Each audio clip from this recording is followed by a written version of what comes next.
Hey y'all, welcome back to my channel. Aimee here. Today we're going to talk about new releases for the month of August in the year of 2023. I actually don't have many on my list. I think I counted like 11, so I know I'm missing some great reads out there.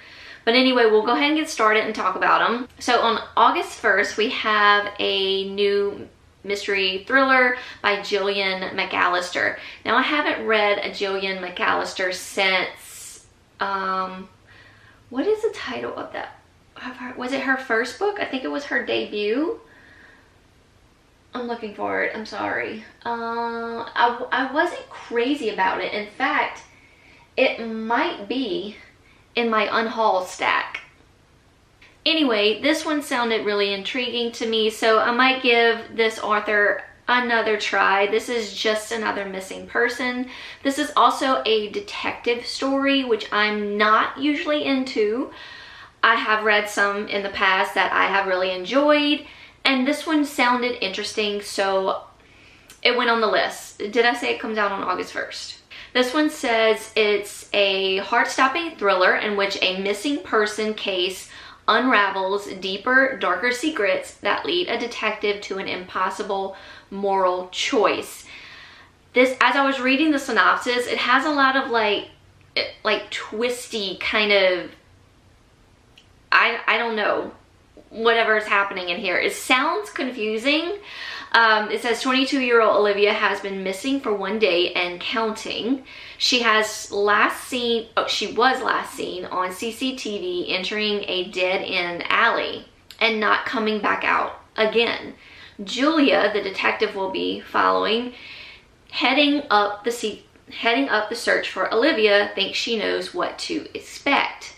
A desperate family, a ticking clock, and long hours away from her husband and daughter, but she has no idea just how close to home this case is going to get, because the criminal at the heart of the disappearance has something she never expected.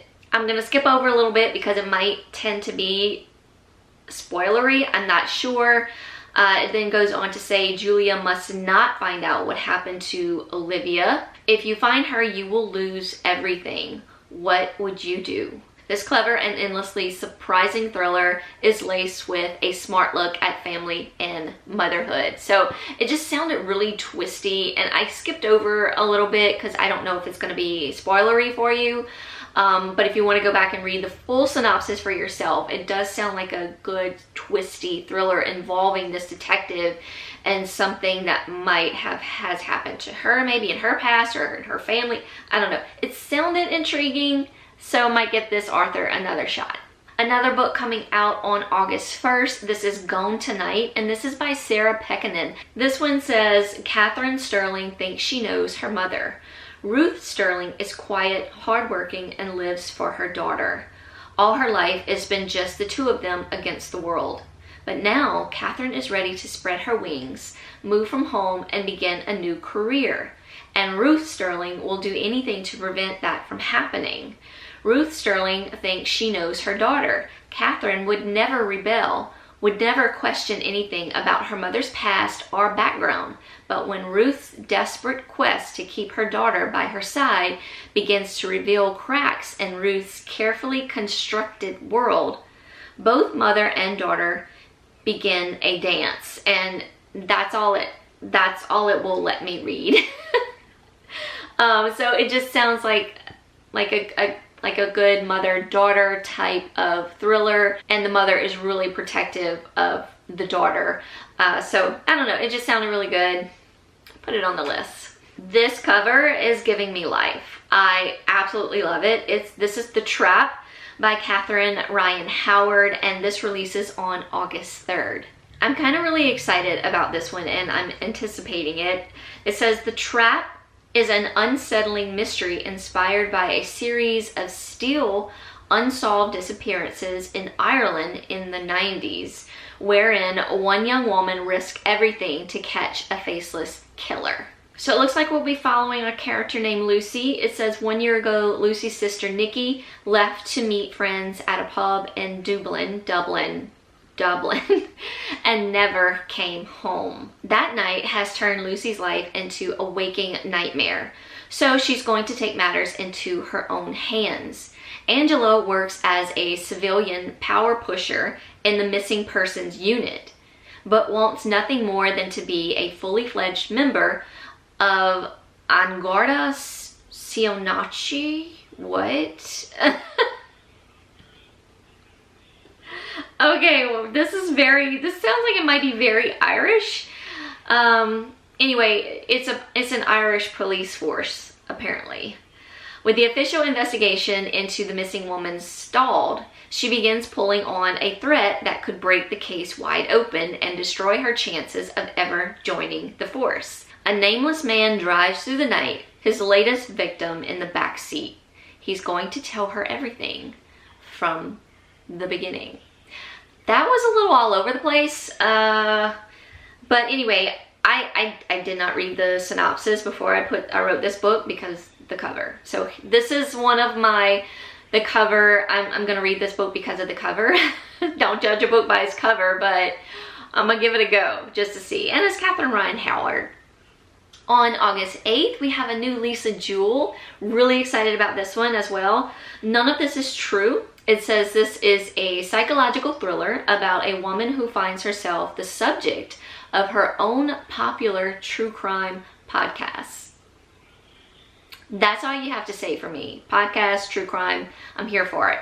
Celebrating her 45th birthday at her local pub, popular podcaster Alex Summers crosses paths with an unassuming woman called Josie Fair. Josie, as it turns out, is also celebrating her 45th birthday. They are, in fact, birthday twins. A few days later, Alex and Josie bump into each other again, this time outside Alex's children's school. Josie has been listening to Alex's podcast and thinks she might be an interesting subject for her series. She is, she tells Alex, on the cusp of a great challenge. On the cusp of a great... I just can't read today. It's just not my day. She is, she tells Alex, on the cusp of great changes in her life. Josie's life appears to be strange and complicated, and although Alex finds her unsettling, she can't quite resist the temptation to keep making the podcast. Slowly, she starts to realize that Josie has been hiding some very dark secrets. But as quickly as she arrives, Josie disappears. Only then does Alex discover that Josie has left a terrible and terrifying... My phone just went away. It just quit. What is happening today? Oh my gosh, no, Aimee. Are we okay? Are we gonna be all right? Only then does Alex discover that Josie has left a terrible and terrifying legacy in her wake, and that Alex has become the subject of her own true crime podcast, with her life and her family's lives under mortal threat. Who is Josie Fair, and what has she done? Sounds really good, and I'm all about a true crime podcast and a book. Yeah, I can't wait for this one. We're gonna interrupt this new release video with an opening of my book of the month. This is not sponsored at all, but I realize the next book I want to talk about is in this box, and I have yet to open it. So we're gonna go ahead and open it on camera. This was my book of the month picks for July. And that book, it comes out on August 8th, is Dark Corners by Megan Golden. Super, super excited about this. I did not realize when I actually picked this as my book of the month because I love Megan Golden's first two books that she came out with, but this is actually the sequel to The Night Swim. And that was like one of my favorite. It's a podcast within a book. Absolutely loved it. So I'm really excited about Dark Corners. So we're following Rachel Kroll again. She is the true crime podcaster star, and she returns to search for a popular influencer who disappears after visiting a suspected serial killer. So podcast within a book, influencer, you know I love all these things. It says Terrence Bailey is about to be released from prison for breaking and entering, though investigators have long suspected him in the murders of 6 women. As his release date approaches, Bailey gets a surprise visit from Madison Logan, a hot young influencer with a huge social media following. Hours later, Madison disappears and police suspect she's been kidnapped, or worse. Is Madison's disappearance connected to her visit to Bailey? And why was she visiting him in the first place? When it hits a wall in the investigation, the FBI reluctantly asks for Rachel Crowell's help in finding the missing influencer. That's all I'm going to read. It's got a little bit of a long synopsis, but it looks like there could possibly be some spoilery aspects in that synopsis. So anyway, yes, so we're continuing on with Rachel Crowell and her podcast of a missing influencer. Possibly could be this serial killer just being released from prison. All about it. August 8th. And just if you're curious, what else I got in my Book of the Month box was Riley Sager's new one, The Only One Left, of course. This book actually came out in June. So anyway, I talked about it in that new releases video. It was actually an add-on for Book of the Month. So this was my Book of the Month pick, and this was an add-on. So if you are interested in joining Book of the Month, I will have my link down below if you want to go through me. All it does is give me a free credit, basically a free book. You don't have to go through me, but I'm just saying, if you're interested in Book of the Month, you can just go to the Book of the Month website. This is not a sponsored video. There it is. Oh, and you also get a bookmark with every Book of the Month purchase that you get, and you can skip. You don't have to get a book every single month. If you don't see anything that you like for choices or even as an add-on, you can definitely skip that month and they will not charge you for that month. You just will still have like your credit hanging over from the last time that they took the credit from you. But you can skip monthly. I've skipped a couple months just, not seeing anything on the list, and I didn't want to like just get a book just because it's Book of the Month. So you can do that, but anyway, you do get a bookmark every time. This one says, I'm in my villain error. What you doing? You not gonna stay?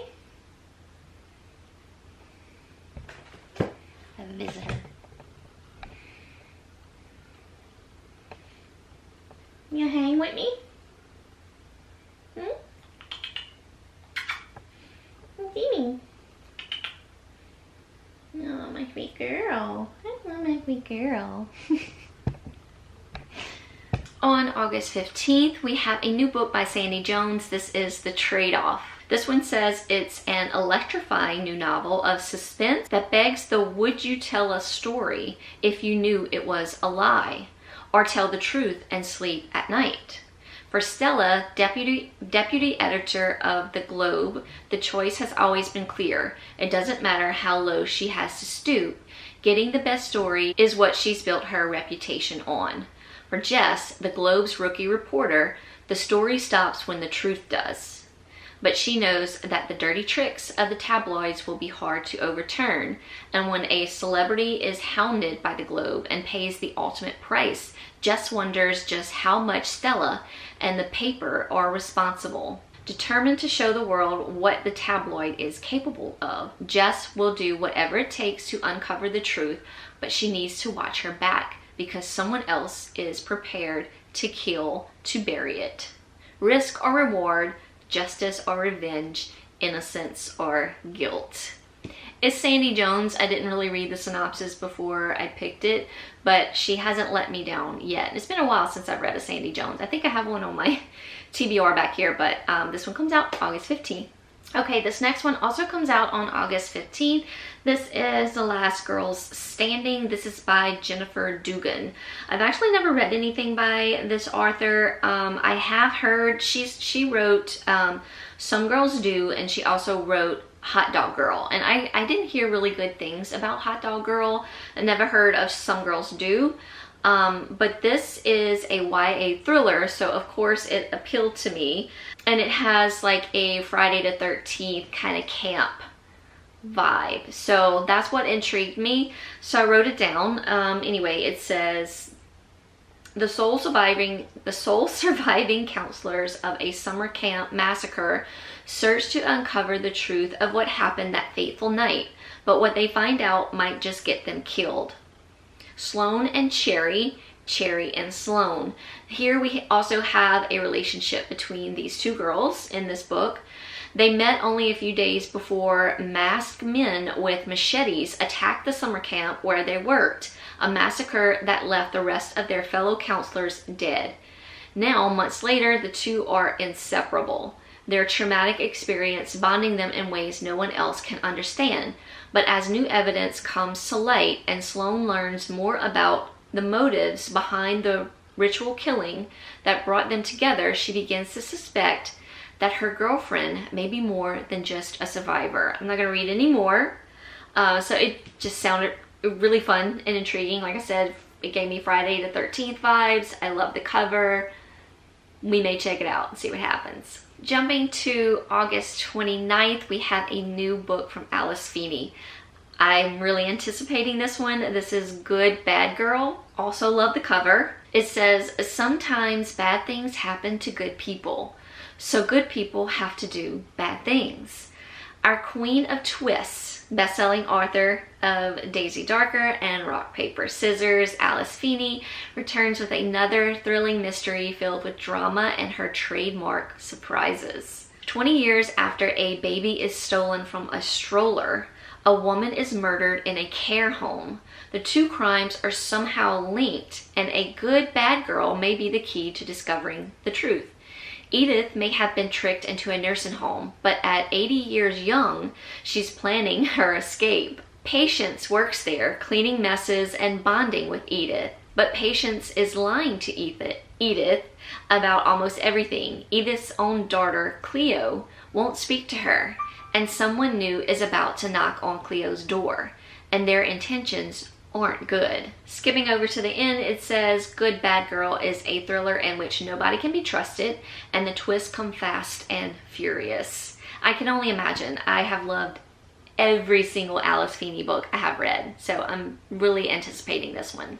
Okay, this next book, also releasing on August 29th. The cover and the title honestly got me. And I think this is an anthology of, it says 13 Tales of Terror Delight. And it's called Night of the Living Queers. I love the cover. I love the title. Like I said, it's sort of like an anthology of horror reads, I'm guessing. It says Night of the Living Queers is a YA horror anthology that explores a night when anything is possible, exclusively featuring queer authors of color putting fresh spins on classic horror tropes and tales. No matter its name or occasion, Halloween is more than a Hallmark holiday. It's a symbol of transformation. Night of the Living Queers is a YA horror anthology that explores how Halloween can be more than just candies and frights, but a night when anything is possible. Each short story will be told through the lens of a different teen and the Halloween night that changes their lives forever. Creative, creepy, and queer, this collection will bring fresh terror, heart, and humor to young adult literature. So yeah, it just sounded fun. I don't know. I might save this one for like spooky season, but I thought it sounded fun, and I love the title. Okay, and the only like male romance I ran across for the month of August, so I could be overlooking something, so please let me know in the comments if I'm overlooking any male romance authors, as well as or any male romance books, coming out for August, or even if I missed some thrillers that you're looking for, of course. As always, let me know in the comments down below. But this is the only one I ran across, and this is not dating material by Saxon James. This is the second book in the Accidental Love series. It doesn't have a, I don't think this is going to be the cover. It doesn't have an actual cover yet on Goodreads. Let's see if Instagram might have something. No, I don't see anything. I don't see anything on Instagram either. So this is the only cover I have as of today when I'm filming this. But it comes out August 30th. And it has no synopsis, so I don't know what this book is about, but It's supposedly coming out August 30th. Who knows if that's right either. It doesn't have a cover, but it's the second book in the Accidental Love series, which I still haven't started, but I love the cover of that one. I'll go ahead and pop it here. Hot guy holding a kitty cat, you know, that's my heart. All right, y'all, that's it. That's all I got. So again, let me know if I missed anything at all. Hope you're all having a great summer. Hugs from me all around, and I'll see y'all very soon in another video. Bye, y'all.